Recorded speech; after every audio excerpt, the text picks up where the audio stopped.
Hello and welcome to all of you. स्वागत है आप सभी का स्टैटिस्टिक्स बाय एसजी क्लासेस में। तो आज हम लोग डिस्कशन करने वाले हैं सेमेस्टर 5 के पेपर नंबर 2 का, जिसका नाम है statistical quality control and educational statistics. ये नाम पहले रिवर्स रहता था, जब से एनईपी आया है इस नाम को ऐसा रखा गया है। नहीं तो पहले का सिलेबस अगर आप देखेंगे तो आप पाएंगे कि ये नाम थोड़ा सा उल्टा रहता था। पेपर का नाम होता था educational statistics and quality control, but अब पेपर का नाम है ये। चीज़ें वही हैं, केवल नाम में थोड़ा सा बस चेंज हुआ है।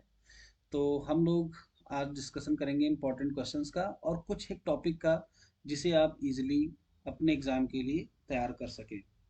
तो पहले जो क्वेश्चंस आए हैं हम उन पे डिस्कशन कर लेते हैं। तो यूनिट 1 में क्वालिटी कंट्रोल वाला चैप्टर हम लोगों ने पढ़ा है, स्टैटिस्टिकल क्वालिटी कंट्रोल। इसमें चार्ट्स होते हैं जिनके थ्रू हम प्रोडक्ट की क्वालिटी को कंट्रोल करते हैं। सी चार्ट पे एक ऑब्जेक्टिव क्वेश्चन, एक क्वेश्चन रेज हुआ है सी चार्ट पे। एग्जाम्पल इसका है ना। क्या पूछा था एग्जैक्टली आप क्वेश्चन पूछिए फिर से बेटा। सी चार्ट का आपको रियल लाइफ एग्जाम्पल चाहिए है ना, यही तो पूछा था आपने। यस सर, ये पेपर में आ चुका है कि गिव सब example of defects for which C chart is applicable. ठीक है, हम बताते हैं सी चार्ट मेनली होता किसके लिए है। तो सी चार्ट को जानने के पहले हम लोग जान लेते हैं कि डिफेक्ट क्या होता है और डिफेक्टिव क्या होता है। Defect and defective. तो किसी प्रोडक्ट में जब कोई कमी आने लगे, हम उस कमी को नाम क्या देते हैं, डिफेक्ट। कमी इतनी ज़्यादा हो जाए कि अब हम प्रोडक्ट को यूज करना बंद कर दें, तो हम उस प्रोडक्ट को क्या कहते हैं, दिस प्रोडक्ट इज डिफेक्टिव। अब इसका रियल लाइफ एग्जांपल क्या है हम आपको बताते हैं। जैसे हमारे पास एक कंप्यूटर है। तो आप सभी को पता है कि जो कंप्यूटर है वो बहुत सारी चीज़ों से मिलकर बना है। जैसे CPU, central processing unit. CPU के भी बहुत सारे पार्ट हैं, प्रोसेसर है। और इसके अलावा आप लोगों ने एक देखा होगा, जब लाइट जाती है ना तो हम एक इक्विपमेंट रखते हैं जिसके थ्रू उसको हम सप्लाई देते हैं। क्या बोलते हैं उसको, यूपीएस, अनइंटरप्टेड पावर सप्लाई। एक पार्ट ये हो गया। इसके अलावा सीपीयू के अलावा मॉनिटर, मॉनिटर के बाद कीबोर्ड, माउस, बहुत सारे चीज़ों से मिलकर ये पूरा का पूरा कंप्यूटर बना है ना। ठीक। अब कंप्यूटर में कोई खराबी आ रही है। मान लो सीपीयू में प्रोसेसर सही से काम नहीं कर रहा और मेरा सिस्टम हैंग कर रहा है। तो सिस्टम हैंग करता है, लेकिन हमें पता है कि अगर हम 5 मिनट तक ऑन करके इसको यूज़ ना करें, ऐसे ही छोड़ दें, तो 5 मिनट के बाद ये प्रॉपर वर्क करने लगता है। तो ये जो सिस्टम हैंग हो रहा है, इसको हम क्या नाम देंगे, डिफेक्ट। ये एक ऐसा डिफेक्ट है जो हमारे सिस्टम में आ गया है। फिर भी हम अपना काम चला रहे हैं, यानी कि अभी भी हम सिस्टम को 5 मिनट तक ऑन करके छोड़ने के बाद अपना काम चला रहे हैं। इट मीन्स हमारा पूरा का पूरा सिस्टम अभी तक डिफेक्टिव नहीं हुआ है, इस डिफेक्ट के आने के बावजूद। ठीक है। इसी तरीके से अगर मॉनिटर में आपके कोई डिफेक्ट आ जाए, सपोज एक लाइन आने लगी आपके मॉनिटर में, लेकिन इस लाइन के आने के बावजूद भी आप पूरी स्क्रीन पे देखकर अपना काम चला सकते हैं, तो ये डिफेक्ट तो आ गया, लेकिन अभी पूरा सिस्टम आपका डिफेक्टिव नहीं हुआ है। डिफेक्टिव कब मानेंगे, जब मॉनिटर की स्क्रीन ही चली जाए, तो हम कहेंगे कि ये मॉनिटर डिफेक्टिव हो गया, अब बिना बदले इसका काम नहीं चल पाएगा। तो आई थिंक ये एग्जांपल एक था जो कंप्यूटर सिस्टम से मैंने दिया। इसके अलावा आप रियल लाइफ बेस्ड बहुत सारे एग्जांपल्स ले सकते हैं। जैसे आपके घर में कार है, तो आपको पता है कि कार को हम एक नियमित समय के बाद सर्विसिंग के लिए भेजते हैं। ऐसा क्यों, हम इसलिए भेजते हैं कि कार में अगर कोई डिफेक्ट आया हो तो उसको दूर किया जा सके, और इस डिफेक्ट को दूर करके हम क्या करते हैं, इस कार को डिफेक्टिव होने से बचाते हैं। सर्विसिंग का जो मेन पर्पस होता है वो यही होता है कि छोटे मोटे डिफेक्ट जो आए हैं वो हट जाएं और हमारी कार डिफेक्टिव ना हो। क्योंकि अगर डिफेक्टिव हो गई तो वो इनऑपरेटिव हो गई, यानी अब हम उसको यूज नहीं कर सकते, और कार का इनऑपरेटिव होने का मतलब आप कहीं बाहर गए हैं कुछ काम से और आपका नुकसान हो जाएगा। तो इसलिए हम इसको बार बार सर्विसिंग के लिए भेजते रहते हैं। तो कार में जो छोटी छोटी कमियां आती हैं इनको हम क्या कह सकते हैं, डिफेक्ट। और जब कमी इतनी ज़्यादा हो जाए कि कार चलना ही बंद कर दे, तो ये प्रोडक्ट क्या हो गया, डिफेक्टिव। तो डिफेक्टिव क्या होता है, प्रोडक्ट। लेकिन जो डिफेक्ट होता है वो प्रोडक्ट के अंदर होता है, यानी प्रोडक्ट में डिफेक्ट आता है। तो सी चार्ट किसके साथ डील करता है, नंबर ऑफ डिफेक्ट। क्लियर? सबको क्लियर है ये? Yes, sir. तो ये है सी चार्ट का एग्जाम्पल, है ना? चलो, और कोई क्वेश्चन किसी का बोल सकता है? अब आपने सी चार्ट का जो कंस्ट्रक्शन है आई थिंक वो पढ़ा होगा। जो नंबर ऑफ डिफेक्ट है वो पॉइसन डिस्ट्रीब्यूशन को फॉलो करता है। रेयरली आते हैं डिफेक्ट्स। अगर हम अपनी सिस्टम की सर्विसिंग बार बार करवाते हैं, सही समय पे करवाते हैं, तो जो डिफेक्ट होते हैं वो रेयरली आते हैं, और इसीलिए सी चार्ट में कौन सा डिस्ट्रीब्यूशन का यूज़ किया जाता है? Poisson distribution का. इसीलिए यही रीजन है। और पॉइसन डिस्ट्रीब्यूशन किसके लिए बना है? रेयर केसेस के लिए। ठीक है। तो आप लोगों ने सी चार्ट में जो लिमिट्स बनती हैं वो तो बनना पढ़ा ही होगा अच्छे से, है ना? तो नेक्स्ट क्वेश्चन किसी का जो भी हो पूछ सकता है, नहीं तो फिर हम पेपर डिस्कशन पे चलते हैं। ओवर। चलो, हम लोग आते हैं पेपर पे। पेपर के कुछ क्वेश्चंस को देखेंगे और कुछ को हम एज ए इम्पोर्टेंट मार्क करेंगे। जिन क्वेश्चंस को इम्पोर्टेंट मार्क कर रहे हैं, अगर आप उतने क्वेश्चन भी पढ़कर एग्जाम में जाते हैं तो पेपर आपका अच्छा होगा। पेपर का पैटर्न सबको पता ही है। दो क्वेश्चन जो स्टार्टिंग में होंगे उनमें से हमको एक करना ही करना है। उसके बाद बचे हुए 8 क्वेश्चंस में से हमें 3 अटेम्प्ट करने हैं। तो हम लोग पेपर पे आते हैं और पेपर का डिस्कशन करते हैं और इसके क्वेश्चंस को देखते हैं कि कैसे क्वेश्चन फॉर्म हो रहे हैं और उनकी आंसर राइटिंग में हमें कितना लिखना है। ठीक है। तो ये प्रीवियस ईयर के जो पेपर हैं, ये पहले पेपर का नाम होता था अप्लाइड स्टैटिस्टिक्स। और इस अप्लाइड स्टैटिस्टिक्स में क्वालिटी कंट्रोल, एजुकेशनल स्टैटिस्टिक्स के साथ साथ कुछ पोर्शंस और थे। तो पेपर में क्वेश्चन आपको सारे मिलेंगे, लेकिन आपको सिर्फ उन पे फोकस करना है जो आपके इस पेपर से जुड़े हुए हों। ये क्वेश्चन जो explain consumer risk and producer risk आपको स्क्रीन पे दिख रहा है, ये सैम्पलिंग प्लान से जुड़ा हुआ है। कंज्यूमर रिस्क और प्रोड्यूसर रिस्क क्या होता है हम आपको थोड़ा सा समझाएंगे, या अगर आप लोगों को आता हो तो हम फिर इसको छोड़कर आगे बढ़ते हैं, जैसा आप लोग बताएं। चलिए, आपकी तरफ से कमेंट आना है, जल्दी बोलिए। लिख कर मत बताइएगा, ठीक है? बोल कर बताइएगा, हाँ या ना। क्या मुझे इसे एक्सप्लेन करना है या नहीं? सर कर दीजिए एक्सप्लेन. अच्छा, चलो ठीक है, कर देते हैं ना।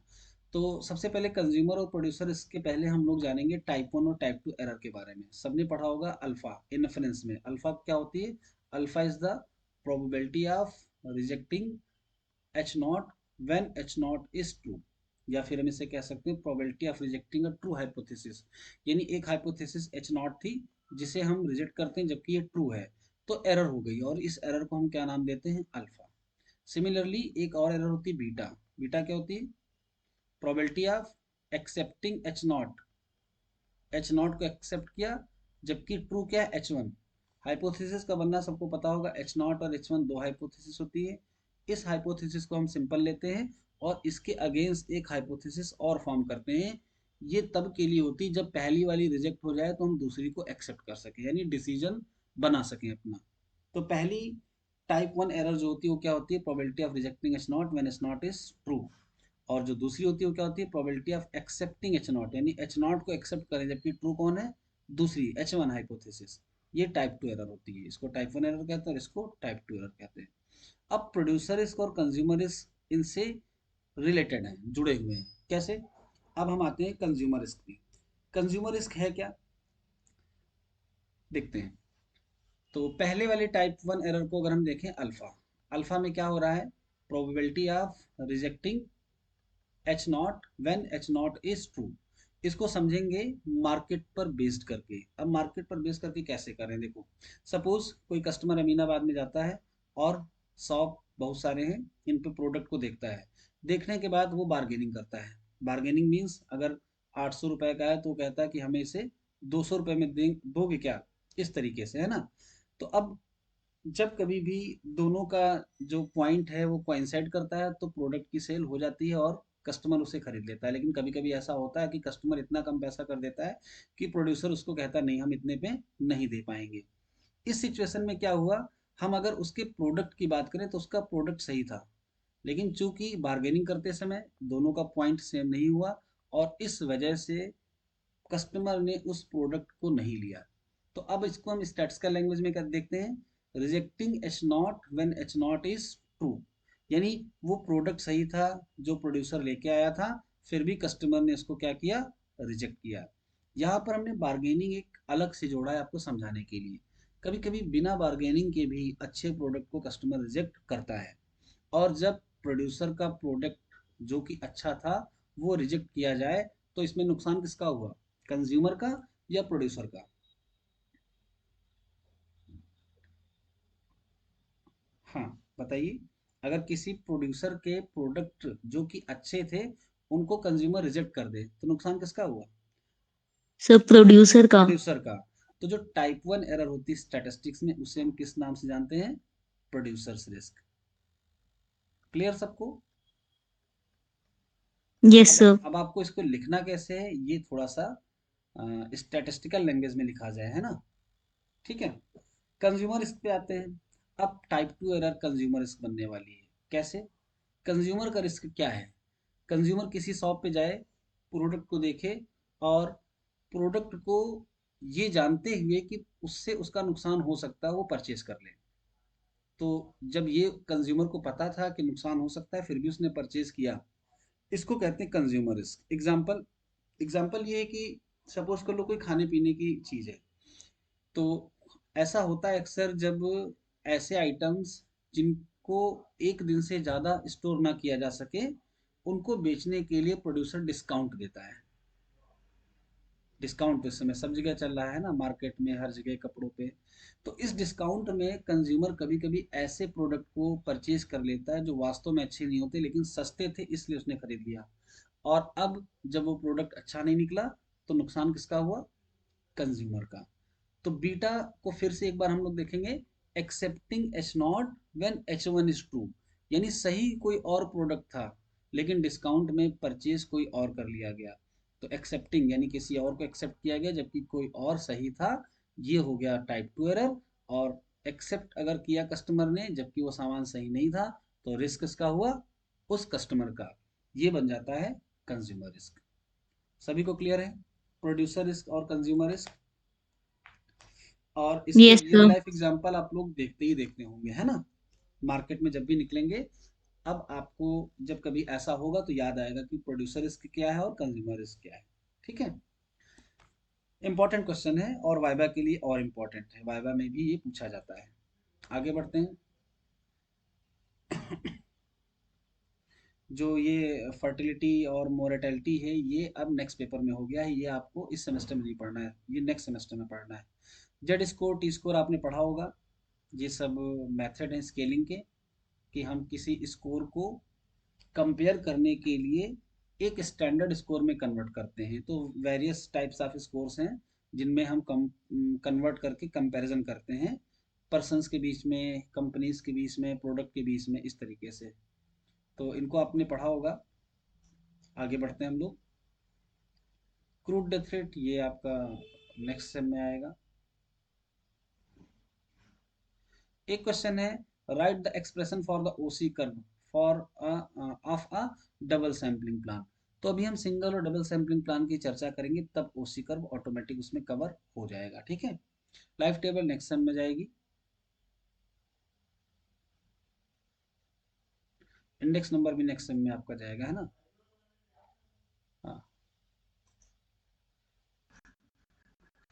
चलो आगे बढ़ते हैं। What do you understand by the validity of a test? तो जब भी आप टेस्ट स्कोर्स का कन्वर्जन करते हैं किसी स्टैंडर्ड स्कोर्स में, उस कन्वर्जन के बाद दो टॉपिक ऐसे हैं आपके जो उस कन्वर्जन की टेस्टिंग करते हैं, जिनको हम कहते हैं वैलिडिटी एंड रिलायबिलिटी। तो आप लोग एक इम्पॉर्टेंट क्वेश्चंस में वैलिडिटी और रिलायबिलिटी को जरूर तैयार कर लेना। ये आपके लिए मोस्ट इंपॉर्टेंट क्वेश्चंस होगा। जैसे इस क्वेश्चन को अगर हम देखें, क्वेश्चन क्या है? What do you understand by the validity of a test, यानी कोई भी टेस्ट वैलिड है या नहीं। Discuss the different types of validity and that are commonly employed, वो जो कॉमनली यूज की जाती हैं। तो इसको इम्पोर्टेंट की तरह तैयार करना। ये पेपर थोड़ा सा पुराना है तो पढ़ने में नहीं आ रहा है, बट आगे हम चलते हैं।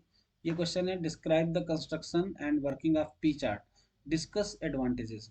अगर आपके सिलेबस पे जाएं तो जो पहले दो यूनिट्स हैं इसमें statistical quality control, process control, different control, charts for variables and attributes, ये वाला जो हिस्सा है इससे यूनिट के क्वेश्चन काफी मिलते हैं। Charts for variable and attribute. तो वेरिएबल के लिए हम लोग कौन कौन से चार्ट पढ़ते हैं, जरा क्विक एक रिवीजन कर लेते हैं। पी, एनपी और, याद है किसी को वेरिएबल्स के लिए हम कौन कौन से तीन चार्ट्स पढ़ते हैं?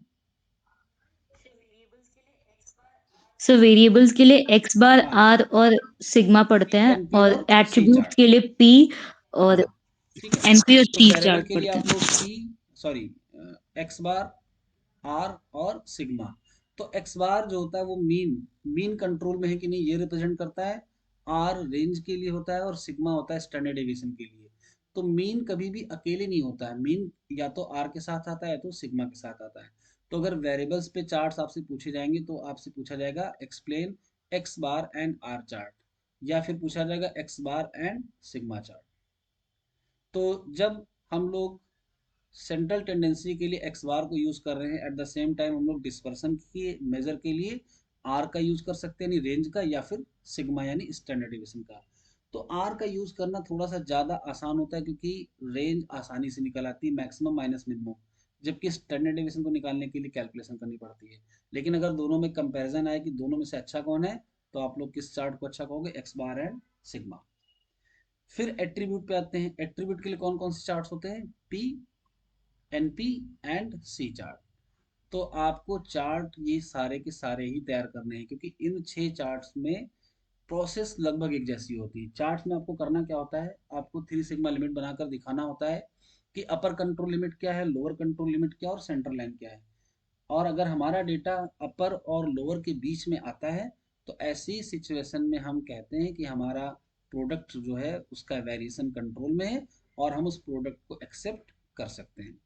तो कंट्रोल चार्ट्स का जो मेन मोटो होता है वो एरर को कंट्रोल करना होता है ड्यूरिंग प्रोसेस।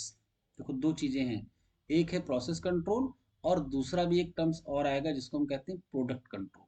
प्रोसेस कंट्रोल का मतलब अभी प्रोसेस चल रही है, हमने किसी कंपनी में किसी प्रोडक्ट को बनाना स्टार्ट किया और उसका छोटा सा डेटा लेकर कंट्रोल चार्ट अप्लाई कर दिया, और कंट्रोल चार्ट अप्लाई करने के बाद अगर हमें लगा कि प्रोसेस कंट्रोल में नहीं है तो हम फिर आगे बनने वाले प्रोडक्ट में चेंजेस करेंगे।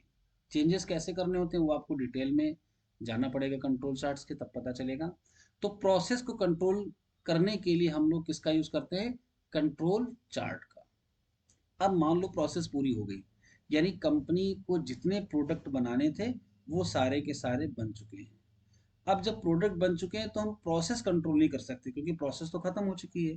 प्रोडक्ट कंट्रोल का मतलब होता है बने हुए प्रोडक्ट्स में से हम उन प्रोडक्ट को सेल करने के पहले डिफेक्टिव आइटम्स को कम से कम रखें या कम से कम करें। तो ऐसा करने के लिए हम लोग क्या यूज करते हैं, ऐसा करने के लिए हम लोग यूज करते हैं सैम्पलिंग इंस्पेक्शन प्लान। अब सैम्पलिंग इंस्पेक्शन प्लान दो तरीके के हैं, एक है सिंगल और दूसरा है डबल।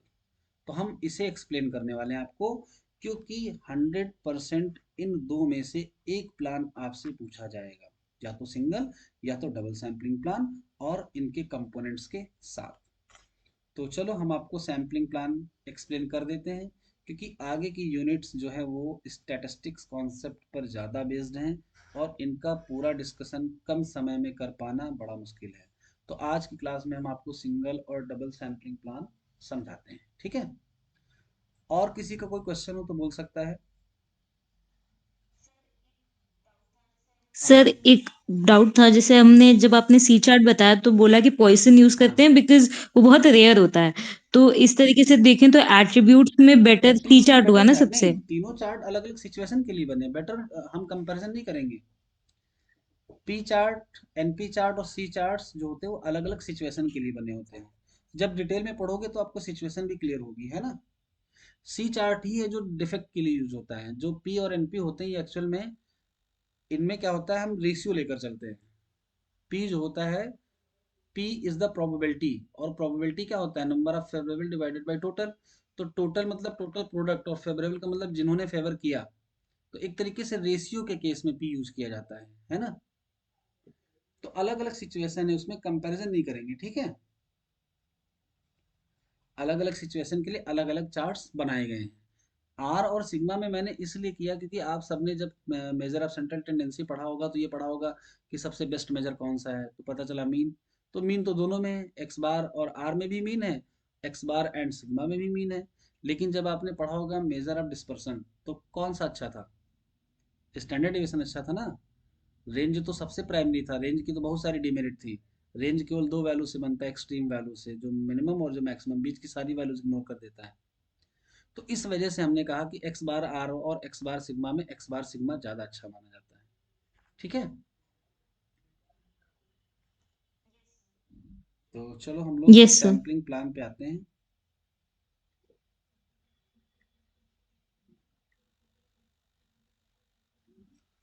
तो क्वेश्चन कैसे फॉर्म होते हैं? What are the sampling plans, describe a single sampling plan and explain its O C A S N A T I N A O Q functions. कोशिश पूरी करेंगे कि आपको सब कुछ समझ में आए, देखते हैं बाकी कितना आता है ना। क्वेश्चन का दूसरा वर्जन ऐसे भी हो सकता है, describe single sampling plan, determine the sample size and acceptance number for it, यानी कितने सैंपल साइज को हम लें ताकि हम प्रोडक्ट को एक्सेप्ट कर पाए। Also obtain OC and AOQ function for this plan. तो सिंगल सैम्पलिंग प्लान होता क्या है? जब भी कभी हम एक सैंपल लेकर डिसीजन निकालें कि हम प्रोडक्ट को एक्सेप्ट करेंगे या रिजेक्ट करेंगे, तो हम उसको सिंगल सैम्पलिंग प्लान करते हैं। लेकिन अगर प्रोसेस दो बार में हो, एक बार सैंपल लें, दोबारा फिर सैंपल लेना पड़े, तो हम उसको डबल सैम्पलिंग प्लान कहते हैं। ठीक है, तो चलो पहले देखते हैं कि सिंगल सैम्पलिंग प्लान की यूज करने की सिचुएशन क्या है। The control charts are use to help production process in control, यानी कंट्रोल चार्ट्स का यूज हम इसलिए करते हैं ताकि प्रोडक्शन प्रोसेस कंट्रोल में रहे। But the process control does not imply product control, लेकिन प्रोसेस कंट्रोल का मतलब ये नहीं कि प्रोडक्ट कंट्रोल में होंगे। प्रोसेस कंट्रोल को करने के बाद भी हमारे प्रोडक्ट डिफेक्टिव निकलते हैं, है ना। All the products or lot manufactured are not good at, it means that the inspection of lots is required, यानी जितने भी प्रोडक्ट हम बनाते हैं, कितना भी प्रोसेस कंट्रोल कर लें, वेरिएशन रहेगा। अच्छे सारे प्रोडक्ट एक जैसे नहीं हो सकते, इसलिए उनका परीक्षण यानी इंस्पेक्शन जरूरी होता है। Sampling inspection plan is a procedure for of determining weather a manufactured product should be accepted और रिजेक्टेड। सैम्पलिंग इंस्पेक्शन प्लान में हम क्या करते हैं, ये एक ऐसी प्रक्रिया है जिसमें हम ये पता कर लेते हैं कि बना हुआ प्रोडक्ट एक्सेप्ट किया जाएगा या फिर रिजेक्ट किया जाएगा on the basis of the information provided by the random samples drawn from the product। यानी हम पूरी पॉपुलेशन की स्टडी किए बिना वहां से एक सैंपल लेते हैं जो कि रैंडमली लिया गया है, और वो जो हमें इंफॉर्मेशन देता है उसके आधार पे हम उस लॉट को या उस प्रोडक्ट के ग्रुप को एक्सेप्ट या रिजेक्ट कर देते हैं। अंडर कंसिडरेशन यानी जो भी लॉट लिया गया है। It is also called acceptance sampling plan, इसको हम एक्सेप्टेंस सैम्पलिंग प्लान भी कहते हैं। We usually deal with sampling inspection plan for attributes, यानी जब हम सैम्पलिंग इंस्पेक्शन प्लान की बात करते हैं तो इसका मतलब हम एट्रीब्यूट की बात करते हैं। कैसे? जब हम प्रोडक्ट को सैंपल में चेक करते हैं तो क्या चेक करते हैं, ये तो चेक करते हैं कि ये अच्छा है या खराब, यानी हमने उसकी क्वालिटी की बात की। द लॉट्स आर जजेस गुड और बैड बाई इंस्पेक्शन, यानी परीक्षण करके। एंड द लॉट क्वालिटी जजेस by the sample fraction defective, और पूरे लॉट की क्वालिटी को हम कैसे जज कर सकते हैं, उसमें कितने डिफेक्टिव आइटम निकले, यानी हमको फ्रैक्शन पता होना चाहिए। जैसे आउट ऑफ 100 अगर दो डिफेक्टिव आइटम्स हैं तो ये हो गया सैंपल फ्रैक्शन, लेकिन आउट ऑफ 100 अगर 20 डिफेक्टिव आइटम है तो सैंपल फ्रैक्शन ये हो गया, और ये सैंपल फ्रैक्शन ज़्यादा है। तो किसी लॉट यानी पूरे ग्रुप की क्वालिटी के लिए हम किसका यूज़ करते हैं, फ्रैक्शन डिफेक्टिव का। और अगर लॉट में एक प्रोडक्ट की बात है तो उसको कैसे कहते हैं, गुड और बैड। ठीक है, आगे बढ़ते हैं। जितना मैं करा रहा हूँ बस इतना ही कर लेना आप लोग। सैम्पलिंग इंस्पेक्शन प्लान आपका पूरा नंबर देगा आपको, है ना। A sampling plan specifies the procedure for deciding when the lot under inspection is to be rejected और एक्सेप्टेड, यानी एक सैम्पलिंग प्लान में हम क्या उस प्रोसीजर में क्या करते हैं, ये तय करते हैं कि जो भी लॉट हमने इंस्पेक्शन के लिए लिया उसको एक्सेप्ट करें या फिर रिजेक्ट।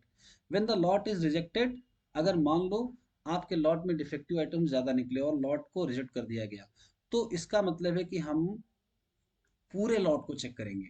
इसको थोड़ा सा हम आपको एक्सप्लेन करके बताते हैं। ये हमारी पॉपुलेशन है किसी प्रोडक्ट की, और हमको इस लॉट को एक्सेप्ट या रिजेक्ट करना है।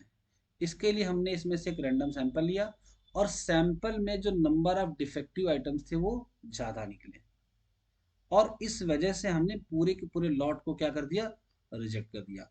यानी लिया सैंपल था, सैंपल में डिफेक्टिव आइटम ज़्यादा कब आएंगे?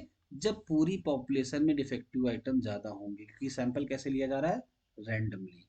रैंडमली का मतलब पॉपुलेशन को सफल करके वहां से सैंपल लिया जा रहा है, या फिर रैंडम नंबर टेबल की मदद से हम सैंपल ले रहे हैं। तो अगर डिफेक्टिव आइटम ज़्यादा है तो हमने पूरी लॉट को रिजेक्ट किया। अब अगर हम पूरी लॉट को रिजेक्ट करते हैं तो उसके बाद का क्या प्रोसेस है? उसके बाद का प्रोसेस है कि इसको हम फुल्ली इंस्पेक्ट करेंगे, यानी पूरी तरीके से इसका परीक्षण करेंगे, और जितने भी डिफेक्टिव आइटम्स मिलेंगे उनको गुड वन से रिप्लेस कर देंगे, पहले इसके कि हम उसको मार्केट में सेल करें। ठीक है? तो इसका जो पर्पस है वो ये है, रिजेक्टेड और accepted when the lot is rejected, यानी अगर लॉट रिजेक्ट हुआ, a corrective action is taken, तो हमको एक सही निर्णय लेना है। क्या? इट इज इंस्पेक्टेड फुल्ली, वो निर्णय ये है कि हम इस लॉट को पूरी तरीके से इंस्पेक्ट करें, all the defective items replace by good ones, और जितने भी डिफेक्टिव आइटम्स मिले हैं उनको हम अच्छे आइटम से रिप्लेस कर दें। It is known as rectifying inspection, इसको हम क्या कहते हैं? Rectifying inspection.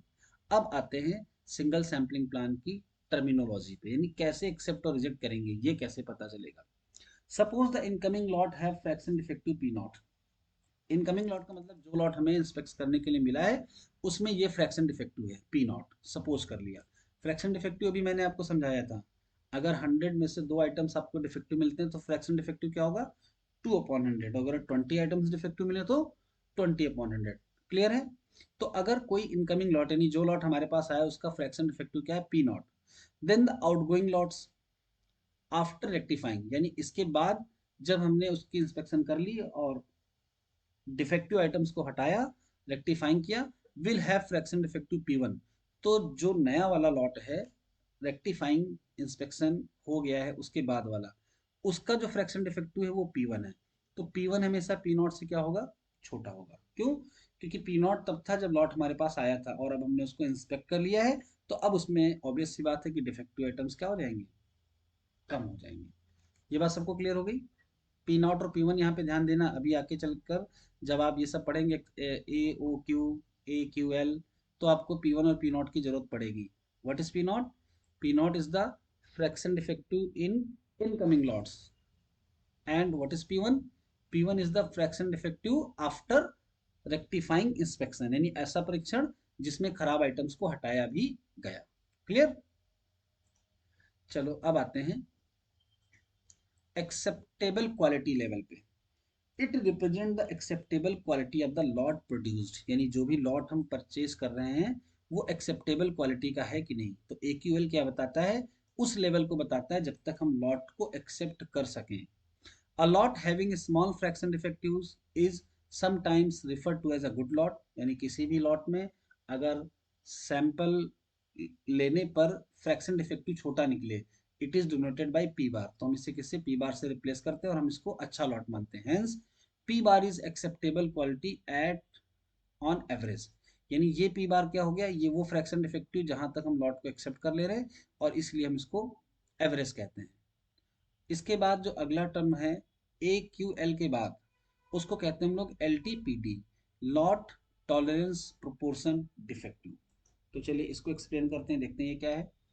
It represents the rejectable quality of the lot produced, यानी LTPD क्या रिप्रेजेंट करता है? ये रिप्रेजेंट करता है कि वो लॉट जो रिजेक्ट हो गया, रिजेक्टेबल क्वालिटी ऑफ लॉट, यानी वो लॉट जो अपनी क्वालिटी के कारण रिजेक्ट हुआ। अब इसके लिए भी हम एक सिंबल डिफाइन करने जा रहे हैं। It represents the process level of quality that the consumer is willing to accept, यानी वो जो LTPD होता है ये कौन से प्रोसेस लेवल को शो करता है जिसको कंज्यूमर एक्सेप्ट करना चाहता है, यानी यहां तक वो एक्सेप्ट कर लेगा। It is denoted by PT, यानी LTPD को हम किससे रिप्रेजेंट करते हैं? PT तक। तो थोड़ा सा इसको हम आपको लिख कर एक्सप्लेन करते हैं। लॉट में फ्रैक्शन डिफेक्टिव अगर 100 के लॉट में 10 फ्रैक्शन डिफेक्टिव हैं, तो हमारा जो फ्रैक्शन डिफेक्टिव आएगा ये आएगा दिस, यानी हम अगर ये मानकर चलें कि 10% आइटम्स खराब मिल सकते हैं, तो ये एक तरीके से हमारे लिए क्या बन गया? पी बार, यानी एवरेज डिफेक्टिव आइटम्स। लेकिन अगर हम ये कहें कि मैक्सिमम 10 तक डिफेक्टिव होने पर ही हम लॉट को एक्सेप्ट करेंगे, यानी किसी भी लॉट में अगर मैक्सिमम 10% डिफेक्ट है तो लॉट एक्सेप्ट किया जाएगा, अदरवाइज लॉट को रिजेक्ट कर देंगे। तो अगर इसको हम मैक्सिमम वैल्यू बना लें तो हम इसको क्या कहेंगे, पीटी। यानी जब 10 को हम एवरेज पे रखें तो पी बार है, लेकिन अगर इसको मैक्सिमम कर लें कि इससे ज़्यादा होने पर एक्सेप्ट नहीं करेंगे तो इसको क्या नाम देंगे, PT. The consumer will not accept lots having fraction defective more than LTPT. यानी अगर ये मैक्सिमम डिफेक्टिव आइटम एक्सेप्टेबल का, तो इससे ज़्यादा जैसे ही डिफेक्टिव हुआ हम उस लॉट को क्या कर देंगे, रिजेक्ट कर देंगे। तो अब यहाँ पर लेवल को थोड़ा सा चेंज करते हैं, हम 5% को एवरेज मान लेते हैं और 10% को मैक्सिमम मान लेते हैं। यानी ऑन एवरेज 5% आइटम डिफेक्टिव हो सकते हैं किसी भी लॉट में, लेकिन अगर ये 5 से बढ़कर 10 हुआ तो ये हमारे लिए क्या बन गया, L T P T, lot tolerance proportion defective. यानी हम अपने लॉट को यहीं तक टॉलरेट कर सकते हैं, इसके बाद टॉलरेट नहीं करेंगे, फिर क्या करेंगे, रिजेक्ट कर देंगे। तो एक मैक्सिमम क्वालिटी है और एक मिनिमम है। ठीक है, सबको क्लियर हो गया ये एल। चलो ठीक है, आगे बढ़ते हैं हम लोग। The consumer will not Yes, accept sir. Lots having fraction defective more than LTPD. यानी इससे ज्यादा फ्रैक्शन डिफेक्टिव होने पर, यानी पीटी से ज्यादा होने पर उसको एक्सेप्ट नहीं किया जाएगा। Hence PT is rejectable quality at an average. यानी एवरेज, औसतन ये क्या है, ये वो क्वालिटी है जब हम इसके इससे ज़्यादा होने पर लॉट को रिजेक्ट कर दें, और जो एवरेज होता है वो हमेशा मैक्सिमम से कम रहेगा, P bar is less than P T. Producer is consumer is उसी क्वेश्चन में पूछा जा सकता है आपसे। तो अभी हमने जो आपको एक्सप्लेन किया था वो रिटर्न फॉर्म में, आप इसका स्क्रीनशॉट ले लेना, आपके काम आएगा। Suppose that the producer claims that he has standardize the quality of product at a level of fraction defective P bar. Producer ये क्लेम कर रहा है कि हमने जो भी प्रोडक्ट बनाया है उसमें पी बार डिफेक्टिव हो सकते हैं, इस पे हमने स्टैंडर्डाइज किया है। यानी उसने कहा कि 1% डिफेक्टिव के साथ हमने अपने प्रोडक्ट को स्टैंडर्डाइज किया है। ठीक। Under sampling inspection plan the probability of rejecting a lot acceptable quality P बार। यानी जब भी हम सैम्पलिंग इंस्पेक्शन प्लान कर रहे हो और कोई एक ऐसा लॉट जिसमें पी बार डिफेक्टिव आइटम्स थे, यानी पी बार फ्रैक्शन डिफेक्टिव था, फिर भी वो लॉट क्या हो गया, रिजेक्ट हो गया, एक्सेप्टेबल क्वालिटी का लॉट रिजेक्ट हो जाए, इस कॉल्ड द प्रोड्यूसर रिस्क। यानी प्रोड्यूसर कह रहा था कि लॉट अच्छा है और इसमें पी बार फ्रैक्शन डिफेक्टिव है जो कि एक्सेप्टेबल है, फिर भी लॉट अगर सैम्पलिंग इंस्पेक्शन प्लान के अंडर रिजेक्ट हो जाए, that is called producer risk. अब आप लोग को थोड़ा सा समझाते हैं कि कैसे ऐसा हुआ। सपोज हमने इस पॉपुलेशन से एक रैंडम सैंपल लिया, और रैंडम सैंपल लेते समय ऐसा हुआ कि जो भी डिफेक्टिव आइटम्स थे जहां जहां भी थे वो सेलेक्ट होके इसमें आ गए। और जब सैंपल में डिफेक्टिव ज़्यादा आते हैं तो इसी बेसिस पे तो हम लॉट को रिजेक्ट करते हैं, सैंपल में डिफेक्टिव ज़्यादा है। जबकि अगर हम पूरी पॉपुलेशन को फिर से इंस्पेक्ट करें तो सैंपल में अगर 4 डिफेक्टिव चले गए थे तो यहाँ 2 डिफेक्टिव बच गए थे, यहाँ पर ज़्यादा आ गए, ये एक इत्तेफाक था, यानी कि ये एक रैंडम प्रोसेस है कि यहाँ डिफेक्टिव ज़्यादा आ गए, और on the basis of sample हमने क्या किया, इसको रिजेक्ट कर दिया। तो था तो एक्सेप्टेबल क्वालिटी का, यानी 6 टोटल डिफेक्टिव आइटम थे आउट ऑफ 100 या आउट ऑफ 200, और उसके बाद भी सैंपल में ज़्यादा आने के कारण हमने इसको रिजेक्ट कर दिया। और इस बात की जो प्रोबेबिलिटी होती है, कॉल्ड प्रोड्यूसर रिस्क। यानी प्रोड्यूसर के द्वारा ऐसी क्वालिटी का सामान जो कि एक्सेप्ट होना चाहिए था फिर भी सैम्पलिंग इंस्पेक्शन प्लान में वो रिजेक्ट किया गया, और इस वजह से ये क्या कहलाया, प्रोड्यूसर रिस्क। क्लियर है, is called the producer risk, it is denoted by alpha. तो सभी को प्रोड्यूसर रिस्क की डेफिनेशन क्लियर हो गई यहाँ से। चलो आगे बढ़ते हैं, कंज्यूमर पे आते हैं। Sometimes consumer faces to the risk of accepting a lot. अब ये सिचुएशन कब आएगी, सपोज लॉट में तो डिफेक्टिव ज्यादा थे, लॉट में बहुत सारे डिफेक्टिव थे, लेकिन जो सैंपल गया उस सैंपल में बाई फॉल्ट डिफेक्टिव आइटम्स कम गए, और on the basis of this sample हमने इस लॉट को एक्सेप्ट कर लिया। तो ऐसा होने पर रिस्क किसका हुआ, कंज्यूमर का। और ऐसा मार्केट में खूब होता है, हम कभी भी ऑनलाइन सामान परचेज करते हैं तो एक्सेप्टेबल क्वालिटी वाले को रिजेक्शन भी मिलता है, यानी सामान अच्छा होने के बाद भी बार बार कंज्यूमर कंपनी को माल वापस करता रहता है। और कभी कभी होता क्या है कि सामान खराब आता है फिर भी वापस नहीं कर सकते, क्योंकि पॉलिसी थी कि एक बार बिक गया तो वापस नहीं होगा। Sometime consumer faces to the risk of accepting a lot of unsatisfactory quality. यानी ऐसा हो सकता है कि कंज्यूमर को ऐसी क्वालिटी का जो प्रोडक्ट है लेना पड़े जो जिससे वो सेटिस्फाई नहीं है। Under sampling inspection plan the probability of accepting a lot of rejectable quality, यानी जब भी हम रिजेक्टेबल क्वालिटी के लॉट को एक्सेप्ट करें, that is having fraction defective equal to LTPT, यानी इसमें फ्रैक्शन डिफेक्टिव पीटी था तब भी हमने एक्सेप्ट कर लिया, is called the consumer risk, it is denoted by beta. बाकी तो जो कुछ है वो क्या है देख लेते हैं। अच्छा, consumer risk equal to probability of accepting lot of quality PT since alpha equal to this, ये बस एक रिलेशनशिप है। इसमें आपको एक नोटेशन हम यहाँ पर समझा देते हैं जो आगे चलकर यूज होगा, है ना। ये नोटेशन, इसका क्या मतलब हुआ, ये जो लिखा है ये इसका एक्सप्लेनेशन है। अगर कहीं पर ये लिखा मिले आपको तो इसको आप कैसे एक्सप्लेन करोगे, probability of accepting lot of quality P बार, यानी इसका मतलब है कि हम लॉट को एक्सेप्ट कर रहे हैं जिसमें फ्रैक्शन डिफेक्टिव कितना है, पी बार। ये आगे भी यूज भी होगा, ठीक है, तो इस टर्म को याद रखना। अगर मान लो हम ये लिखते हैं एल पी टी, अब बताओ इसका क्या एक्सप्लेनेशन होगा। ये क्या है, accepting a lot having fraction defective PT, यानी ऐसे लॉट को एक्सेप्ट करना जिसमें फ्रैक्शन डिफेक्टिव पीटी था। What is PT, PT is LTPD, lot tolerance fraction proportion defective. ठीक है, तो एलपी बार और एलपीटी का मतलब आप समझ गए, इन दोनों का मतलब होता है एक्सेप्ट करना, और जो ब्रैकेट में लिखा होता है उसका मतलब होता है कि ये फ्रैक्शन डिफेक्टिव है। अब एल पी बार वन माइनस अल्फा, ये ऊपर से भी फॉर्मूला आया है प्रूफ होके। Also beta probability of accepting lot of quality P T, तो बीटा हो गया दिस और या फिर दिस। दस the OC curve is given bye, अब जो आपको डिफाइन करने को कहा जाता है डिफाइन ओसी कर्व, तो ओसी कर्व को आप ऐसे नहीं डिफाइन करोगे, ओसी कर्व के पहले आप बैकग्राउंड बनाओगे।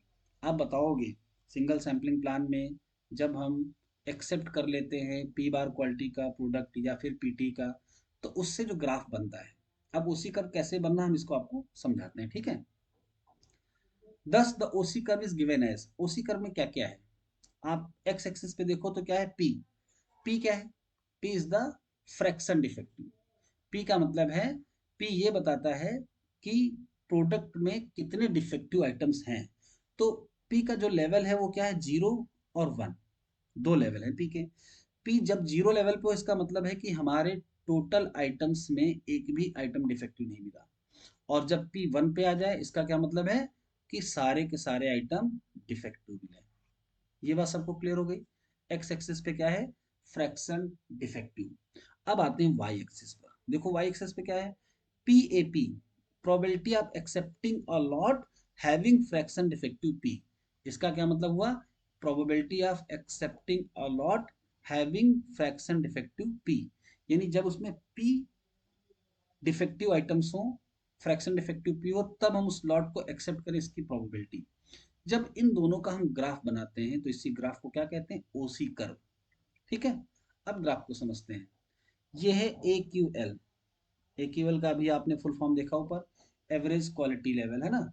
और एल टी पी डी क्या है, लॉट टॉलरेंस प्रोपोर्शन डिफेक्टिव, यानी वो ये जहां तक हम एक्सेप्ट करते हैं, और ये वो एवरेज नंबर है जहां से हम एक्सेप्ट करना शुरुआत करते हैं। इसके पहले सब एक्सेप्टेड है, इसके पहले का मतलब बहुत ही कम है, और ये मैक्सिमम कहाँ तक जाता है, पी वन तक। तो जब पी बार आइटम्स को हम एक्सेप्ट करें तो इसकी प्रोबेबिलिटी को हम कैसे डिफाइन कर रहे हैं, आप इसको देखिएगा, ये प्रोबेबिलिटी कर्व है और ये पॉइंट यहाँ से इंटरसेक्ट हुआ और प्रोबेबिलिटी ये आ गई, यानी LP bar. What is LP bar, LP bar is the probability of accepting a lot having fraction defective P बार, और ये वन माइनस अल्फा के इक्वल थी, ये ऊपर हम देख चुके हैं। ठीक, अब पीटी पे आते हैं। पीटी का मतलब अब फ्रैक्शन डिफेक्टिव बढ़ गए, यानी फ्रैक्शन डिफेक्टिव जो पहले इतने थे अब बढ़कर इतने हो गए। तो ऑब्वियस सी बात है, जब फ्रैक्शन डिफेक्टिव बढ़ेगा तो उस लॉट के एक्सेप्ट होने की प्रोबेबिलिटी कम पड़ जाएगी। देखो पहले वाली की प्रोबेबिलिटी ये थी, अब प्रोबेबिलिटी कितनी हो गई, इतनी, और ये डिफाइन होता है यहाँ से एल पी टी। ये क्या है, ये है probability of accepting a lot having fraction defective PT, और इसको हम किससे डिनोट करते हैं, बीटा से। तो एक्चुअल में ये कर्व हमें क्या शो कर रहा है, ये कर्व हमें अल्फा, बीटा और फ्रैक्शन डिफेक्टिव के बीच की एक रिलेशनशिप को शो कर रहा है, और इसको हम क्या कहते हैं, ओसी कर्व। सबको ये ग्राफ क्लियर हुआ, ओसी कर्व में आप इसे डिफाइन करोगे तो और अच्छा रहेगा, ठीक है। अभी सिंगल सैम्पलिंग प्लान खत्म नहीं हुआ है, अभी और आगे बढ़ते हैं। Rectification is defined as defective items replace by good one. चलिए, ये तो नोट है। एवरेज आउटगोइंग क्वालिटी पे आते हैं। ये क्या है? A O Q, under sampling inspection plan after rectifying inspection, यानी जब सैम्पलिंग प्लान में हम जिस भी लॉट को सेलेक्ट करने के लिए सैंपल लिए थे, सैंपल में डिफेक्टिव ज़्यादा आए और इस वजह से हमने पूरे लॉट की जांच की और हमने डिफेक्टिव्स को हटाया, यानी हमने क्या किया? रेक्टिफाइंग इंस्पेक्शन, यानी ऐसा इंस्पेक्शन जिसमें हमने गलत वालों को हटा भी दिया। The expected fraction defective remaining in the lot is called the average outgoing quality, यानी इसके होने के बाद भी कुछ ना कुछ डिफेक्टिव रह जाएंगे जिसको हम एवरेज डिफेक्टिव आइटम्स कहेंगे, रिमेनिंग इन द लॉट। अब ऐसे लॉट जो रेक्टिफिकेशन के बाद एक्सेप्ट तो हो जाएंगे, लेकिन वहां से डिफेक्टिव को खत्म नहीं किया गया है, बस कम किया गया है। और ऐसे लॉट को अगर हम एक्सेप्ट करते हैं तो हम उसको क्या कहते हैं? एवरेज आउटगोइंग क्वालिटी, यानी ये वो औसतन या एवरेज क्वालिटी है जिसपे हम लॉट को आउटगोइंग यानी सेल कर देंगे। तो ए ओ क्यू का मतलब समझ में आया? Under sampling inspection plan after rectifying inspection, the expected fraction defective remaining in the lot is called, यानी रेक्टिफाइंग इंस्पेक्शन हुआ है उसके बाद भी ऑन एवरेज कितने आइटम्स डिफेक्टिव अब भी बचे हुए हैं, इसको कहते हैं average outgoing quality. If P is incoming quality of lot, अगर मान लो पी क्या है? इनकमिंग क्वालिटी ऑफ लॉट, यानी जो लॉट इंस्पेक्शन के लिए आया था उसमें फ्रैक्शन डिफेक्टिव था, तो हम ए ओ क्यू को कैसे डिफाइन कर सकते हैं? Expected value of P. अब ये एक्सपेक्टेशन कहाँ से आ गया? एक्सपेक्टेशन तब आता है जैसे कंपनी जब प्रोडक्ट बनाती है तो एक ही लॉट नहीं बनाती, कई सारे लॉट बनाती है, तो सब में कुछ ना कुछ फ्रैक्शन डिफेक्टिव होंगे। हम इन सब का क्या कर लेंगे? एवरेज। ये पी वन मतलब पहले लॉट का, पी टू मतलब दूसरे का, पी थ्री मतलब तीसरे का, इनका जब एवरेज लेते हैं तो एवरेज जो होता है वो इससे भी डिफाइन होता है एवरेज आउटगोइंग क्वालिटी, यानी अगर पी फ्रैक्शन डिफेक्टिव के साथ लॉट हमारे पास आ रहा है और हम इन डिफेक्टिव आइटम्स का एवरेज लें, that is called average outgoing quality. Obvious सी बात है कि जो फ्रैक्शन डिफेक्टिव होंगे वो सब में एक जैसे नहीं होंगे, किसी में कम किसी में ज़्यादा, तो इसकी एवरेज पर भी हम आइटम्स को मार्केट में सेल कर सकते हैं विदाउट रेक्टिफाइंग इंस्पेक्शन। ठीक है, आगे बढ़ते हैं। ये ए ओ क्यू की डेफिनेशन है। इसमें क्या है? पी, पी का मतलब जब पी फ्रैक्शन डिफेक्टिव हो, यानी लॉट में जो आइटम्स हैं उनमें से फ्रैक्शन डिफेक्टिव पी हो, और पी का मतलब इतने फ्रैक्शन डिफेक्टिव इनटू इसकी प्रोबेबिलिटी, ये क्या है? Probability of accepting a lot having fraction defective P. Actual में जो एक्सपेक्टेशन होता है, क्या होता है? एक्सपेक्टेशन को कैसे डिफाइन करते हैं? Sum of all possible values of X multiplied by their respective probability. तो यहाँ पर इस पी की एक वैल्यू ये है जिस पे हम एक्सेप्ट कर रहे हैं, तो एक्सेप्ट करने की प्रोबेबिलिटी आ गई। और दूसरी वैल्यू क्या हो सकती है पी की? जब हम इसको रिजेक्ट करें, तो रिजेक्ट कब करेंगे? जब फ्रैक्शन डिफेक्टिव इस पे रिजेक्ट हो रहा है, जीरो। इसको एक सेकंड मुझे देखना पड़ेगा, होल्ड करेंगे आप लोग।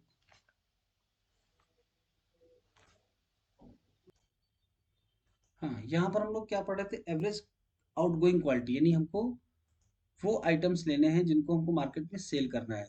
तो ऐसी सिचुएशन पे रिजेक्ट करने की जो प्रोबेबिलिटी है वो ये होगी, और जब कभी भी लॉट हमारे पास एवरेज फ्रैक्शन डिफेक्टिव लेकर आता है तो हम रिजेक्शन करते नहीं, इसलिए इस नंबर को जीरो रखा गया है।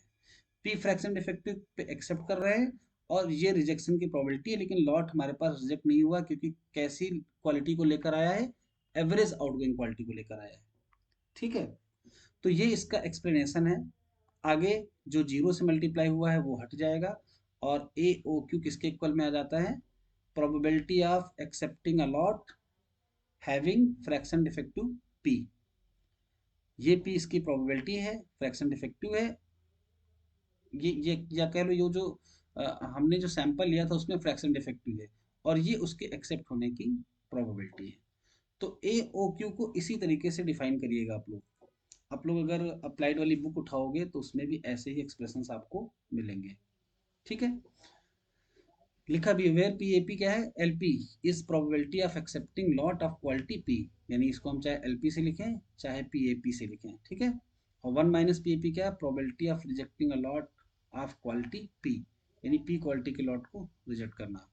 The maximum value of A O Q is known as average outgoing quality limit. अब आपसे ये एक्सप्रेशन भी पूछा जा सकता है कि ए ओ क्यू एल क्या है, एवरेज आउटगोइंग क्वालिटी लिमिट। तो ए ओ क्यू यानी एवरेज क्वालिटी आउटगोइंग क्वालिटी थी, इसकी जो मैक्सिमम वैल्यू हो उसको हम ए ओ क्यू एल कहते हैं। ठीक है, ग्राफ देख लेना और बना भी देना, क्योंकि ग्राफ की भी इम्पोर्टेंस है। ये ए ओ क्यू कर्व है जो कम ज़्यादा होता रहेगा, यानी एवरेज आइटम्स कम ज़्यादा होते रहेंगे, लेकिन जो इसकी मैक्सिमम लिमिट होगी वो क्या बनेगी, A O Q L. No matter how much the incoming lots have fraction defective, इससे मतलब नहीं कि आने वाले लॉट में कितना था, the outgoing lot on the average will never have a worse quality level than A O Q L. यानी जो आउट लॉट को हम सेल करने जा रहे हैं उसमें ए ओ क्यू एल से ज़्यादा फ्रैक्शन डिफेक्टिव नहीं हो सकता, ये मैक्सिमम लेवल है। आते हैं एवरेज टोटल इंस्पेक्शन पे, एटीआई। एटीआई कैसे डिफाइन करते हैं समझते हैं इसको। It is the expected low total amount of inspection. इसका मतलब क्या समझे आप, एक्सपेक्टेड यानी average, total amount of inspection पर लॉट, यानी एक लॉट का हम ऑन एवरेज कितनी बार इंस्पेक्शन करें ताकि सारे के सारे डिफेक्टिव आइटम्स वहां से निकल जाएं, including the sampling inspection and rectification, यानी इसमें इंस्पेक्शन भी शामिल है और रेक्टिफिकेशन भी शामिल है। ATI is function of lot quality P. ATI यानी average total inspection is the function of lot quality P. कैसे इसका फंक्शन है, कितने इंस्पेक्शन करेंगे ये इस बात पर निर्भर करता है कि नंबर ऑफ डिफेक्टिव आइटम्स कितने हैं, या फिर कह लो डिफेक्टिव का फ्रैक्शन कितना है। अगर ये फ्रैक्शन ज़्यादा है तो जो एवरेज टोटल इंस्पेक्शन है वो बढ़ जाएंगे, यानी हमको ज़्यादा बार इंस्पेक्ट करना पड़ेगा लॉट को फुल्ली रेक्टिफाई करने के लिए। और अगर ये कम है तो कम बार करना पड़ेगा। तो इसीलिए कहते हैं ATI is the function of lot quality P. फिर से एक बार देखेंगे इसको। It is the expected total amount of inspections, यानी हम ऑन एवरेज कितने इंस्पेक्शंस करें ताकि हमारा लॉट फुल्ली रेक्टिफाई हो जाए, including the sampling inspection plan and rectification. जो रेक्टिफिकेशन है वो सैम्पलिंग इंस्पेक्शन प्लान का पार्ट है। जब सैंपल में ज़्यादा डिफेक्टिव मिलते हैं तब हम रेक्टिफिकेशन लगाते हैं, तो इसको भी हम एक स्टेप मानते हैं, इंक्लूड करते हुए चलेंगे। तो एटीआई की यह डेफिनेशन है, it consist of two part, यानी एटीआई में दो पार्ट्स हैं। पहला है ASN of the sampling inspection plan, यानी सैम्पलिंग इंस्पेक्शन प्लान करते समय हम अपना सैंपल नंबर कितना रखें, एवरेज सैंपल नंबर। अभी जब सैम्पलिंग इंस्पेक्शन प्लान का आप लोग मैथमेटिकल फॉर्म देखोगे तो आपको एएसएन समझ में आएगा। एएसएन क्या होता है हम आपको बताते हैं। जैसे हमने एक ग्रुप लिया और इससे हमने सैंपल कितना लिया, 20 साइज का। तो हम ये कह रहे हैं कि 20 साइज में ऑन एवरेज अगर 2 डिफेक्टिव आए तो हम इस लॉट को एक्सेप्ट कर लेंगे, और अगर यहाँ डिफेक्टिव 2 से ज़्यादा आ गए तो हम इस लॉट को क्या कर देंगे, रिजेक्ट कर देंगे। तो ये जो 2 है ये क्या है, एवरेज सैंपल नंबर, यानी हमारे सैंपल में ऑन एवरेज कितने होने चाहिए डिफेक्टिव आइटम्स। सेकंड पे आते हैं, 100% इंस्पेक्शन ऑफ द क्या remaining reminder of the rejected lot.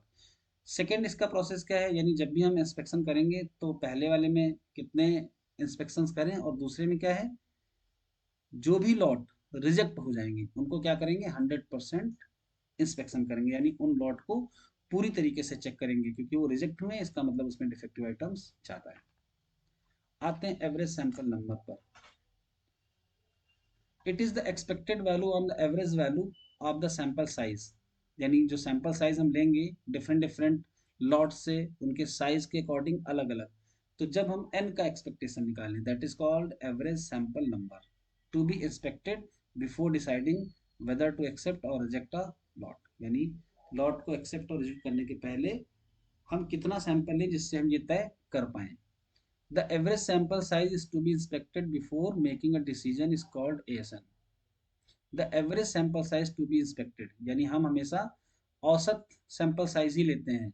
Before making a decision is called ASN, यानी ये निर्णय लेने के पहले कि एक्सेप्ट करें या रिजेक्ट करें, इसी को कहते हैं ASN, यानी एवरेज सैंपल नंबर। चलो अब सिंगल सैम्पलिंग प्लान की मैथमेटिकल टर्मिनोलॉजी देखते हैं, कि अगर आपसे ये सब ना पूछा जाए, एटीआई एओक्यू ये सब, सीधे पूछा जाए what is single sampling plan, तब आप कितना आंसर राइट करेंगे। If the decision regarding acceptance और rejection of a lot is taken on the basis of one sample, यानी जब हम अपने लॉट को एक्सेप्ट या रिजेक्ट करें केवल एक सैंपल के बेसिस पे, the acceptance plan is called single sampling plan. तब हम ऐसे प्लान को क्या कहते हैं, सिंगल सैम्पलिंग प्लान। अब देखिए mathematical terminology. A single sampling plan is defined by two parameters, दो पैरामीटर्स होंगे, the sample size n and the acceptance number c। पहला चीज हम सैंपल कितने साइज का ले, और दूसरा कितना डिफेक्टिव आइटम रहे तब तक हम इसको एक्सेप्ट करें। It is denoted by this, ये आपको ऐसे ही लिखना है एग्जाम में। एन एन सी, जो पहला एन है वो पॉपुलेशन का साइज है, जो दूसरा स्मॉल एन है वो सैंपल को डिनोट करता है, और जो तीसरा सी है वो है नंबर ऑफ डिफेक्टिव आइटम। इतने होने पर हम क्या करेंगे, लॉट को एक्सेप्ट करेंगे। आगे बढ़ते हैं। अब देखो, ये सब अगर हमारे पास है पहले से सिंगल सैम्पलिंग प्लान का, कैपिटल एन साइज की पॉपुलेशन, यहाँ से हमने स्मॉल एन साइज का लिया नंबर, और अगर number of defective item less than C हुए तो हम क्या कर लेंगे, इस लॉट को एक्सेप्ट कर लेंगे। यानी सैंपल में है लेकिन एक्सेप्ट किसको कर रहे हैं, लॉट को। और जैसे ही डी यानी number of defective item greater or equal to C हुआ तो हम क्या करेंगे, इस लॉट को रिजेक्ट कर देंगे और फुल्ली इंस्पेक्ट करेंगे। आगे देखो लिखा भी हुआ है, ये सब हम दिखाते हैं। where n is the lot size, small n is the sample size, and c is the acceptance number, that is number of defective items in the sample। चलो आगे बढ़ते हैं। The single sampling plan may be described as follows. पहला step क्या है, select a random sample of size N from a lot of size capital N. सबसे पहले हम स्मॉल एन साइज का एक सैंपल लेंगे, फिर inspect all the articles included in the sample. जितने भी आइटम सैंपल में है उनको हम क्या करेंगे, इंस्पेक्ट करेंगे। Let D be the number of defective items in the sample, और पता चला कि हमारे सैंपल में कितने डिफेक्टिव आइटम थे, डी। आते हैं स्टेप नंबर थर्ड पर। अगर ये डी उस एक्सेप्टेंस नंबर से छोटा या बराबर आएगा तो हम क्या करेंगे, accept the lot replacing defective pieces found in the sample by non defective. Lot को एक्सेप्ट कर रहे हैं, यानी अब लॉट से छेड़छाड़ नहीं करेंगे। सिंगल सैम्पलिंग प्लान में ये लॉट था, लॉट से हमने लिया सैंपल, सैंपल में हमारे पास डी डिफेक्टिव आइटम निकले जो कि सी से लेस आर इक्वल टू थे।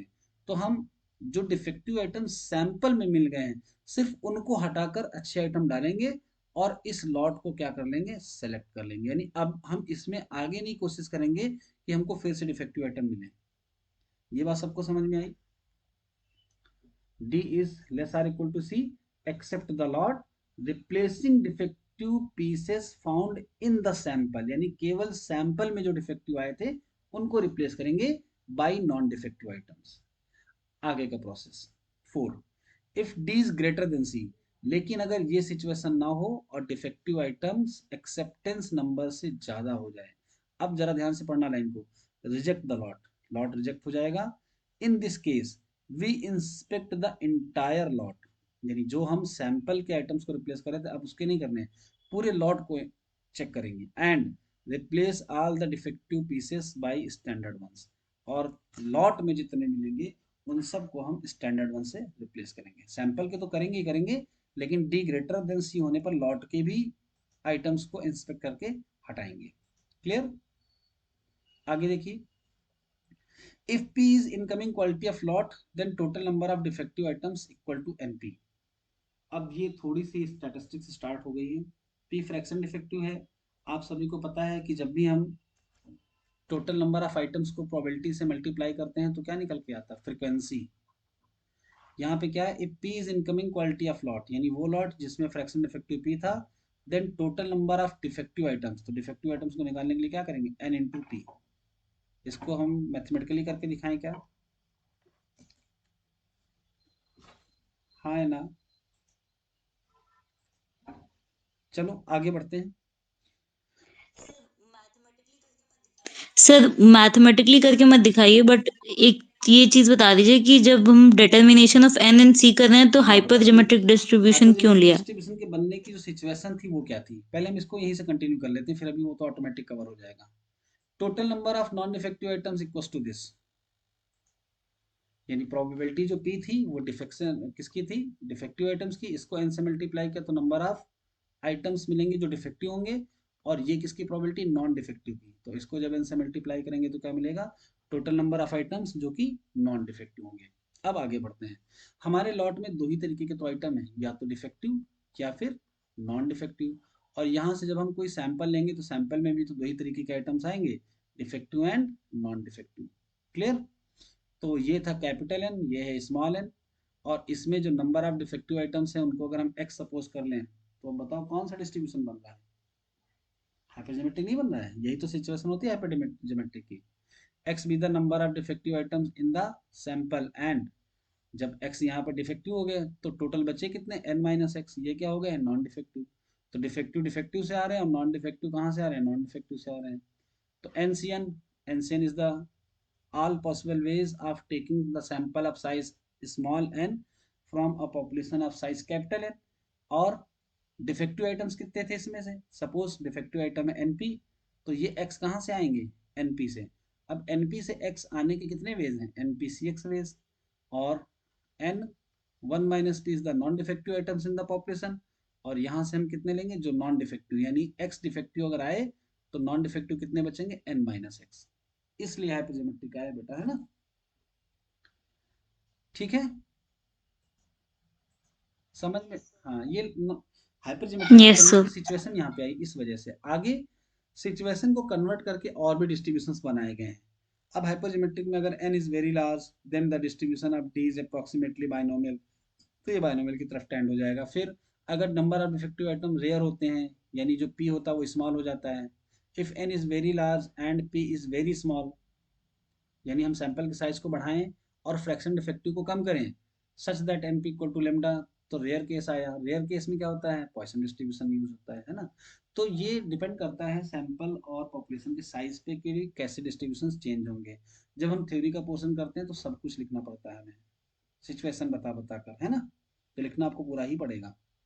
अब it's probability function is given by, अगर पॉइसन डिस्ट्रीब्यूशन बनेगा तो इस तरीके से लिखेंगे।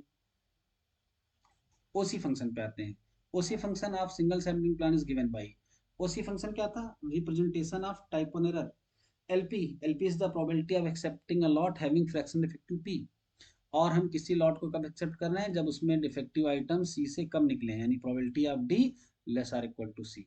तो हम प्रोबेबिलिटी कैलकुलेट करेंगे कि जीरो डिफेक्टिव आइटम आए, वन आए, टू आए, कहाँ तक, सी तक। और इसको हम इस तरीके से लिखेंगे और ये क्या बन जाएगा हमारा, ओसी function. Suppose that the process average और process average fraction defective is p bar and LTPT is pt।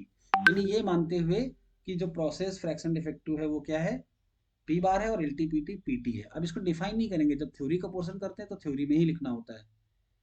Producer is consumer, इसका बस फॉर्मूला लिखना है सिंगल सैम्पलिंग प्लान में। Usually P bar is kept at A O Q L, यानी P bar को ही हम एवरेज आउटगोइंग क्वालिटी लेवल या लिमिट मानते हैं। P is the actual fraction defective, ये समझ लो AOQ, यानी average outgoing quality.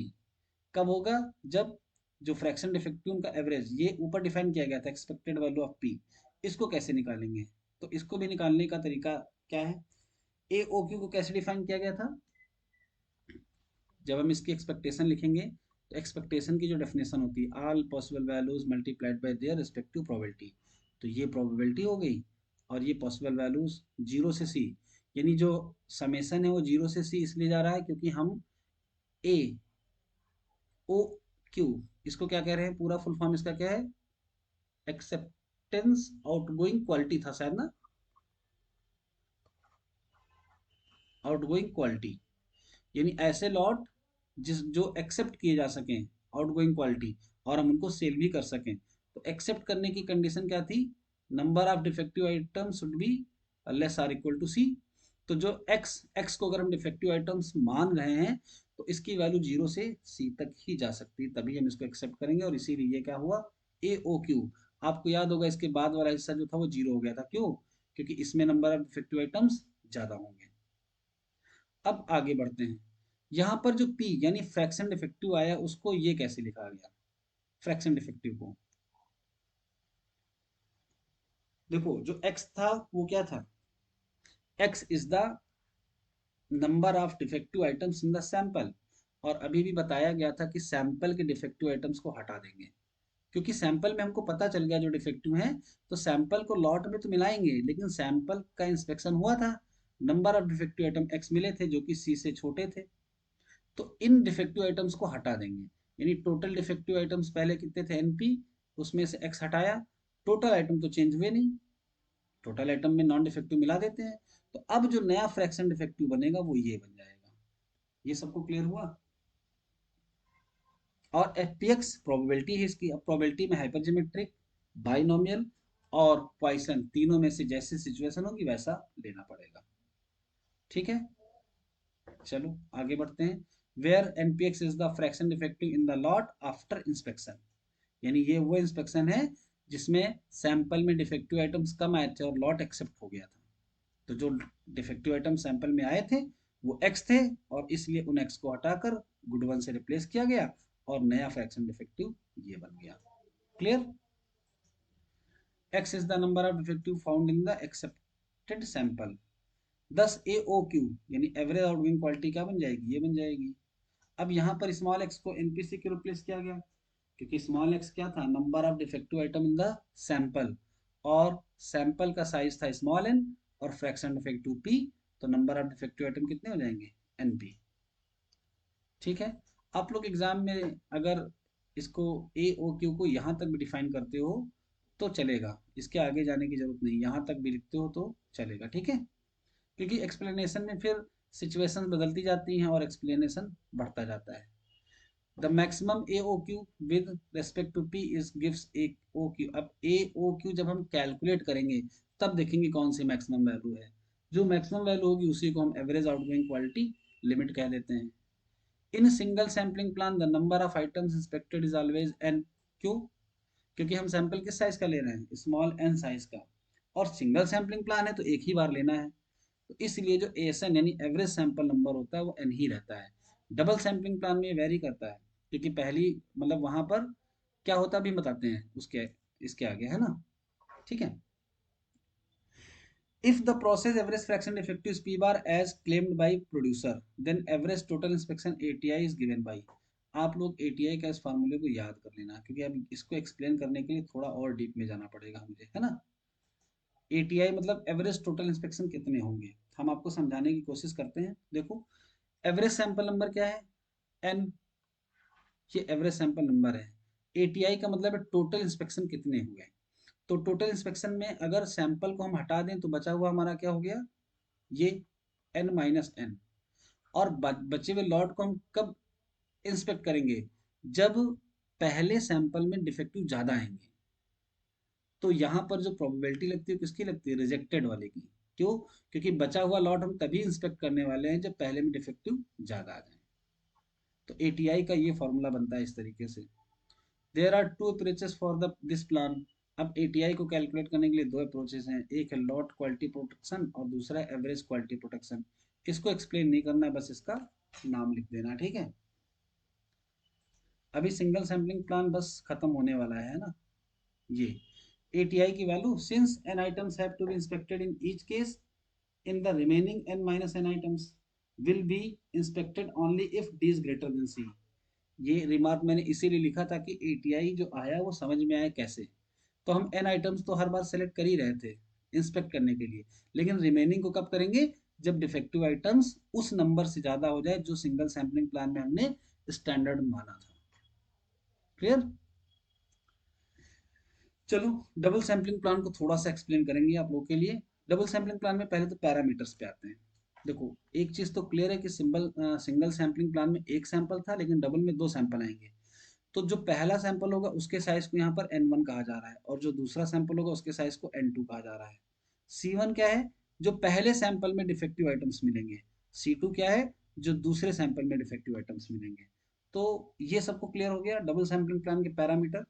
sample size of first sample, acceptance number of first sample, sample size of second sample, acceptance number for both the samples combined।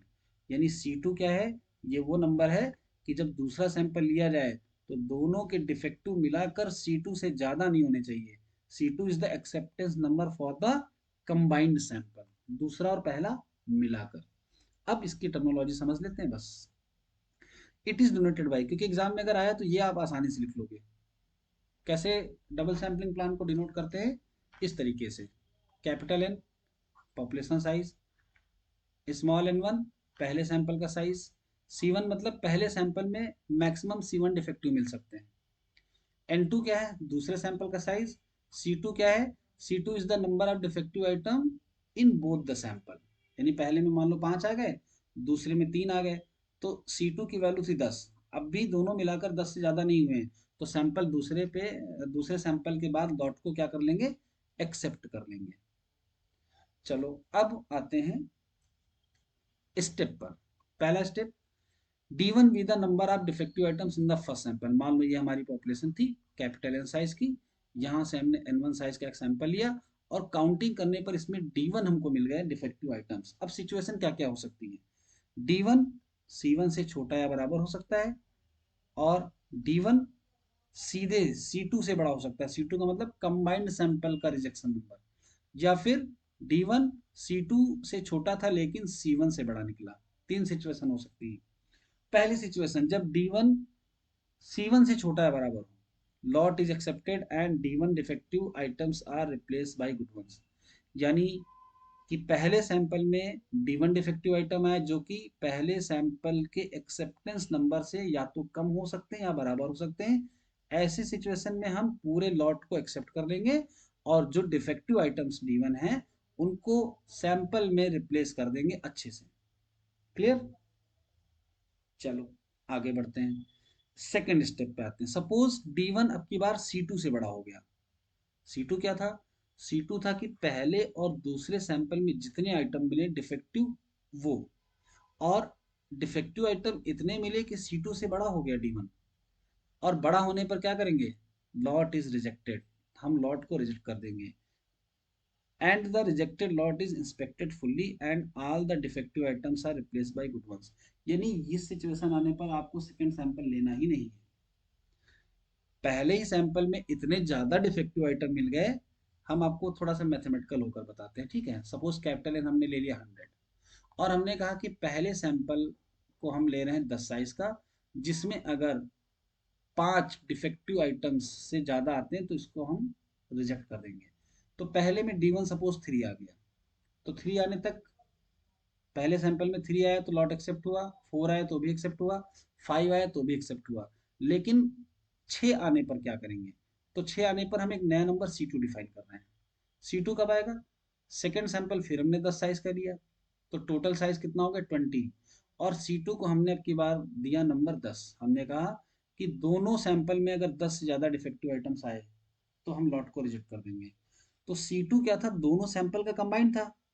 अच्छा, पहले में अगर हमने 10 का सैंपल लिया और 10 के 10 डिफेक्टिव आ गए, तो ऑलरेडी पहला ही सैंपल ऐसा हो गया जो C2 तक पहुंच गया डिफेक्टिव आइटम्स के मामले में, और इस सिचुएशन में दूसरा सैंपल लेंगे तो कुछ तो डिफेक्टिव आएंगे ही आएंगे।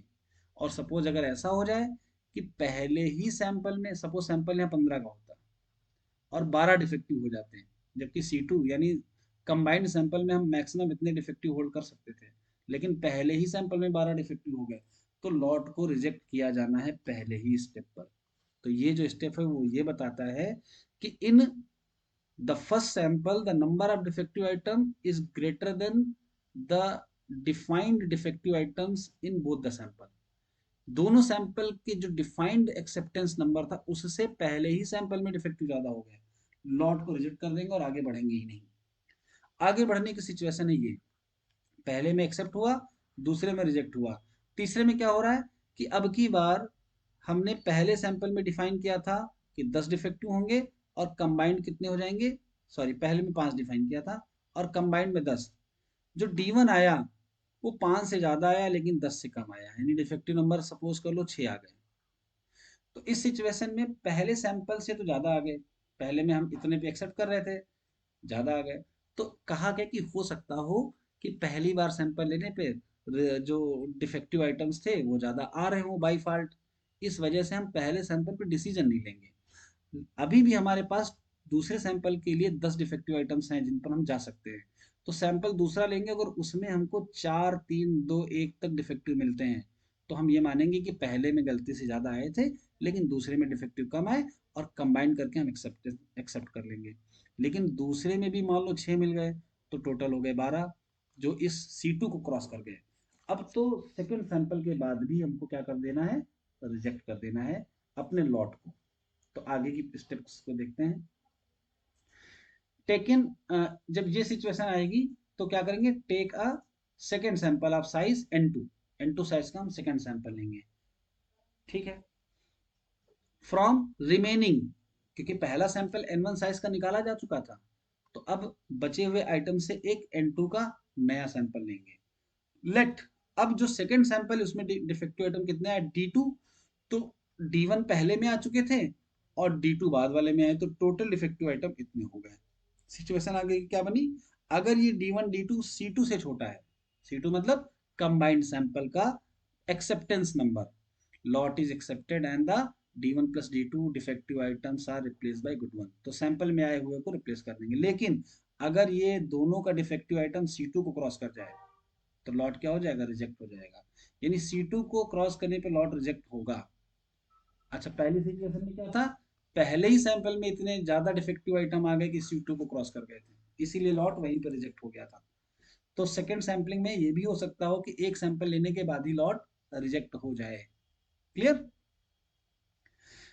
तो आई थिंक इतना बहुत है आज के लिए। अब इसकी और भी एक्सप्लेनेशंस हैं जो थोड़े से ज़्यादा कॉम्प्लिकेटेड हैं देन सिंगल सैम्पलिंग प्लान, तो आप इनको देखिएगा। और अगर ज़रूरत पड़ती है तो मैं फिर एक सेकंड क्लास लेता हूँ, क्योंकि एक क्लास को ज़्यादा लंबा खींचना सही नहीं है ना। तो अब आप लोगों का कुछ क्वेश्चंस हो तो बोल सकते हैं।